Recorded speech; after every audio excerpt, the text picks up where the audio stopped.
মুদি ও গ্যাসের ভার নিয়েছে, নিয়ে ও এইসব করছে। ওই যুদ্ধ বেরোতে বলে ও টাকা নিজে পকেটে ভর্তি করছে। এর জন্য তো আমি সর্বপ্রথমেই কেন্দ্র সরকারকেই দায়ী করব, কারণ একটা দেশের সাধারণত 6 মাসের 1 বছরের স্টক থাকে না।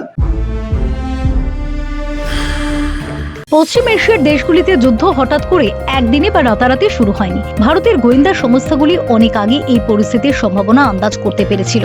ইরান ও ইসরায়েলের তীব্র সংঘাত শুরু হওয়ার ঠিক আগের দিনই আমাদের প্রধানমন্ত্রী তার বিদেশ সফরে ইসরায়েলে উপস্থিত ছিলেন।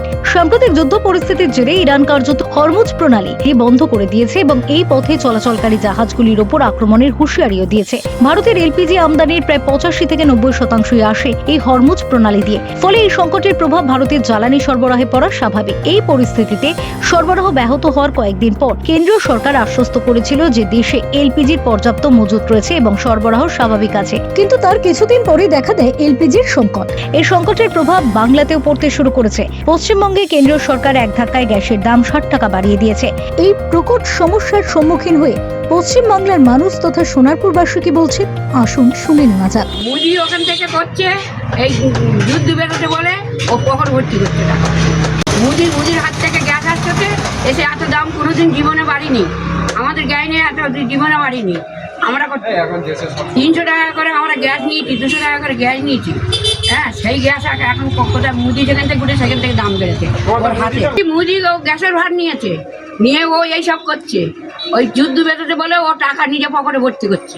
এর জন্য তো আমি সর্বপ্রথমেই কেন্দ্র সরকারকেই দায়ী করব, কারণ একটা দেশের সাধারণত 6 মাসের 1 বছরের স্টক থাকে না। যদি একটা দেশ হঠাৎ যুদ্ধ বাড়লো আর রাতারাতি গ্যাসের দাম বেড়ে গেল, এটা হয় নাকি? একটা দেশের তাহলে ডেভেলপমেন্ট কান্ট্রি, আমরা বলছি এই বিশ্বের 6 নম্বরে আমরা আছি ডেভেলপমেন্টে বা 7 নম্বরে আছি, এরকম গর্ব করে বিজেপি সরকার। তা সেই সরকারের একটা যুদ্ধ বাঁধলো 10 দিন হলো না, এর মধ্যে স্টক শেষ। তাহলে একটা দেশের তাহলে ডেভেলপ কোথায়? এখানে সেই দেশ তাহলে কত পিছিয়ে আছে? আমরা সাধারণ লোক হিসাবে তো আমাদের মনের মধ্যে প্রশ্ন জাগি যে একটা দেশের কোনো মানে স্টক থাকে না, তা রাতারাতি গ্যাস শেষ হয়ে যাচ্ছে, সাধারণ মানুষ রান্না করতে পারছে না, হোটেলগুলো রেস্তোরাঁগুলো চলছে না, মানে তারা সার্ভিস দিতে পারছে না গ্যাসের অভাবে, অটো জ্বালানির অভাবে অটোগুলো ইচ্ছা বাড়িয়ে দিচ্ছে, প্যাসেঞ্জার ভাড়া বাড়িয়ে দিচ্ছে। তো আমরা আরও মানে দৈনন্দিন জীবনে গ্যাস তো আমাদের প্রত্যেক মানুষের সাথে জড়িয়ে আছে। গ্যাসের যদি এই ক্রাইসিস কেন্দ্র সরকার না মেটাতে পারে, তাহলে আগামী দিনে তো আরও আমাদের ভবিষ্যৎ খারাপ হয়ে যাবে। গ্যাস নিয়ে যে সমস্যা, এই মাত্র 12 দিনের যুদ্ধে আমাদের দেশের এমন অবস্থা, মাত্র 12 দিনের যুদ্ধে নাজেহাল অবস্থা আমাদের কেন্দ্রীয় সরকারের। গ্যাস নিয়ে সমস্যা মানে আমাদের বিশেষ করে মিড ডে মিলগুলো তো প্রায় বন্ধর মুখে। তাছাড়া যে অটো, বিশেষ করে অটোতে যারা মানে অন্যায়ভাবে যে ভাড়া বাড়াচ্ছে, শুনছি যে পার লিটার গ্যাসে 5 টাকা করে বেড়েছে, কিন্তু পার মানে প্যাসেঞ্জার যদি 5 টাকা করে নেয়, এ তো মানে অন্যায় করছে জনগণের সাথে। এর একটা বিধি হওয়া খুবই দরকার। এত মনে হয় কেন্দ্র সরকারের উচিত ছিল আরও আগে থেকে, যেটা আমাদের মাননীয় মুখ্যমন্ত্রী বলছেন বা আমাদের সে একই কথা, মাত্র 12 দিনের যুদ্ধে যদি এই অবস্থা হয়, তাহলে মানে ভারতবর্ষে আমরা কোথায় আছি? আমাদের সরকার কি করছে? কেন্দ্র উনি ইসরায়েল থেকে আসার পরের দিন যুদ্ধ শুরু হয়েছে, তার আগে থেকেই পাচ্ছিল। কিন্তু আমার থেকে তার থেকে বড় কথা, একটা কেন্দ্রীয় সরকারের কেন স্টক সাফিসিয়েন্ট থাকবে না? এই 12 দিনের যুদ্ধে তো এই অবস্থা হয়েছে। যদি এটাকে কন্টিনিউ 2 বছর চলে, তাহলে আমরা কোথায় আছি? আমাদের দেশ কোথায় আছে? এটা তো কেন্দ্রীয় সরকারের ব্যর্থতা। এই ব্যর্থতার জন্য মানে সাধারণ মানুষ, বিশেষ করে মধ্যবিত্ত গরিব মানুষ, এখন তো গ্যাসের কাঠের ব্যবহারই তো করে উঠে গেছে।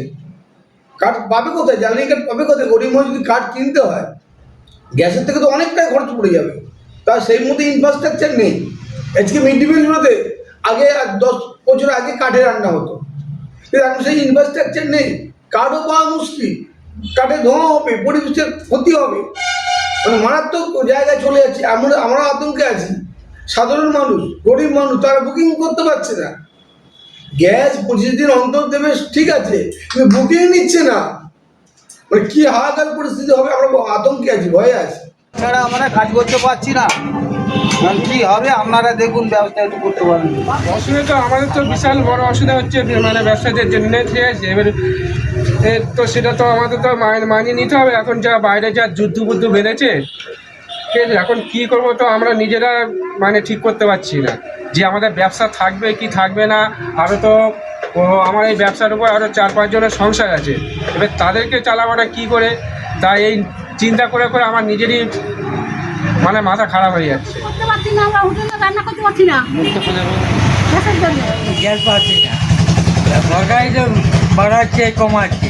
অসুবিধা তো আমাদের তো হচ্ছেই, হচ্ছে 1050 টাকা করে নিতে, এখন তো 1300, কেউ বলছে 1500 টাকা, কেউ বলছে 2000 টাকা, এখন নিচে আমাদের তো 10 টাকা তো হচ্ছে। সব মিলিয়ে জ্বালানি সংকট এবং প্রশাসনিক বিশৃঙ্খলা সাধারণ মানুষের দৈনন্দিন জীবনকে নানা দিক থেকে বিপর্যস্ত করে তুলছে। ফিউরো রিপোর্ট, সোনারপুর বার্তা।